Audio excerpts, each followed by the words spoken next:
सैयद देखो, मुझे माइक्रोस्कोप के नीचे एक जीती जागती दुनिया नज़र आई। ये एक सिंगल सेल और उसके अंदर इतनी कॉम्प्लेक्सिटी। वाकई समीर, एक सिंगल लिविंग सेल इतना छोटा होता है कि तुम उसे आंख से नहीं देख सकते। फिर भी उसके अंदर का सिस्टम एक होल सिटी जैसा होता है। एक सेल में होते हैं न्यूक्लियस, डाटा सेंटर जहां डीएनए होता है, mitochondria, power house, ribosome, protein factory, और हर चीज़ एक स्पेसिफिक फंक्शन के साथ काम करती है। क्या? ये तो किसी फैक्ट्री से कम नहीं लगता। और डीएनए एक ऐसी प्रोग्रामिंग लैंग्वेज है जो हर सेल को बताती है कि उसे क्या बनाना है, कब डिवाइड करना है और कैसे काम करना है। एक सेल के डीएनए में इतना डाटा होता है कि अगर तुम उसे लिखना चाहो तो हज़ारों बुक भर जाएं।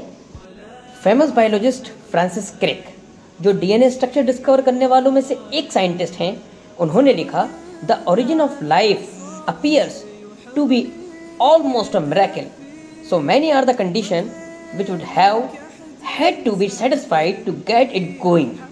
और मॉडर्न बायोलॉजी ये मानता है, ज़िंदगी के लिए मिनिमम भी अगर कुछ चीज़ें ना हों तो लाइफ कभी शुरू ही ना होती।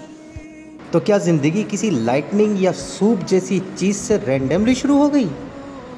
बहुत से साइंटिस्ट ने ये सोचा था, जिसे प्राइमोर्डियल सूप थ्योरी कहते हैं, लेकिन आज के एक्सपेरिमेंट दिखाते हैं सिंपल मॉलिक्यूल का जिंदा सेल बनाना ऑलमोस्ट इम्पॉसिबल है। एक लिविंग सेल में डजन्स ऑफ सिस्टम कोऑर्डिनेटेड होते हैं। अगर एक भी फेल हो जाए, सेल सरवाइव नहीं करता। बायोकेमिस्ट माइकल बेहे ने टर्म यूज़ की थी, इररिड्यूसिबल कॉम्प्लेक्सिटी, यानी अगर एक सिस्टम का एक पार्ट भी मिसिंग हो तो पूरा सिस्टम फेल हो जाता है। जिंदगी तभी होती है जब सब कुछ साथ हो, और वो भी परफेक्ट टाइमिंग और बैलेंस के साथ। कुरान में अल्लाह कहता है, क्या इंसान ने नहीं देखा कि हमने उसे नुत्फे यानी स्पर्म ड्रॉप से पैदा किया, फिर वो खुला झगड़ालू बन गया। सूरा यासीन आयत नंबर 77।